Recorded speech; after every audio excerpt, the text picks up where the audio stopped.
சொந்தங்கள் அனைவருக்கும் அன்பார்ந்த வணக்கம். செவ்வாய்க்கிழமை செவ்வாய் ஓரையில் வெத்தலை தீபம் ஏற்றுந்தான் இந்த வீடியோ. காலையில் 4:45 மணிக்கு எழுந்து குளிச்சுட்டு முதல்ல நிலைவாசலில் மஞ்சள் தண்ணி தெளித்து கோலம் போட்டு சின்னதாக. அதுக்கப்புறம் பூஜை ரூமில் சாமி படத்துக்கெல்லாம் பூ வச்சு தீபம் ஏற்றிட்டு அதுக்கப்புறம் எல்லா சாமி சிலைகள் இருந்தது எல்லாத்தையும் எடுத்து வச்சு அபிஷேகம் செய்யலாம் அப்படின்னு சொல்லிட்டு ஸ்டார்ட் பண்ணிட்டேன். சாமி சிலை ஒவ்வொரு சிலைக்கும் அபிஷேகம் செய்கிறத விட எல்லா சிலைக்கும் அபிஷேகம் செய்யலாம் அப்படின்றதுக்காக 3 அபிஷேகம்.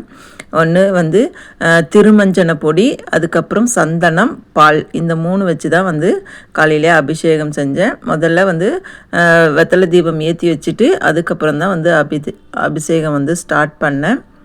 இந்த வாரம் முதல் வாரமாக ஒரு வேண்டுதல் வச்சு நான் வெத்தலை தீபம் ஏற்றிருக்கிறேன். ஏற்கனவே நிறைய வெத்தலை தீபம் ஏற்றினதால் நிறைய பலன்கள் கிடைச்சது.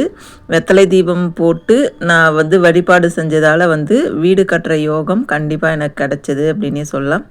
அது மட்டும் இல்லை, வரப்போகிற சஷ்டி, கந்த சஷ்டி விரதம் வரப்போகுது. அந்த விரதம் இருந்து முதல் முறையாக நான் போன வருஷம்தான் விரதம் இருந்தேன். விரதம் இருந்து வழிபட்டதால் எனக்கு சொந்த வீடு அமையணும் அப்படிங்கிறதுக்காக நான் விரதம் இருந்து வழிபாடு செஞ்சேன்.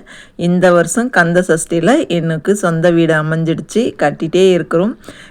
முடிஞ்ச வரைக்கும் சஷ்டி திதி அப்போ வீட்டுக்கு போகணும் அப்படின்னு எதிர்பார்த்தேன். ஆனால் நடக்காது போல். கண்டிப்பாக கார்த்திகை மாதமாவது எனக்கு வீட்டுக்கு குடி போகிற பாக்கியத்தை ஏற்படுத்தி கொடு முருகா அப்படின்னு வேண்டிட்டு தான் நான் இந்த வாரம் முதல் முறையாக வெத்தலை தீபம் ஏற்றிட்டுருக்கிறேன்.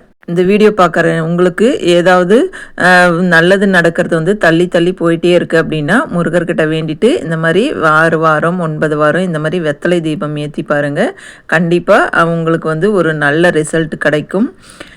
இந்த வெத்தலை தீபம் தொடர்ந்து தான் ஏற்றிட்டு இருந்தேன். கொஞ்ச நாளாக என்னால் ஏற்ற முடியல. சரி, இன்னையிலேருந்து ஸ்டார்ட் பண்ணலாம் எண்ணி கரெக்டாக நான் இந்த வருஷம் கார்த்திகை தீபம் என் சொந்த வீட்டில் கொண்டாடணும் முருகா அப்படின்னு சொல்லிட்டு வேண்டிட்டு தான் இந்த வாரம் முதல் வாரமாக ஏற்றிருக்கிறேன். அது நாளைக்கு விநாயகர் சதுர்த்தி வருது. சரி, எல்லா தெய்வங்களுக்கும் ஒரு அபிஷேகத்தை கொடுத்துடலாம் அப்படின்றதுக்காக அபிஷேகம் செஞ்சு வெத்தலை தீபம் வழிபாடு செஞ்சாச்சு. அடுத்த வீடியோவில் பார்க்கலாம். தேங்க்யூ ஃபார் வாட்சிங்.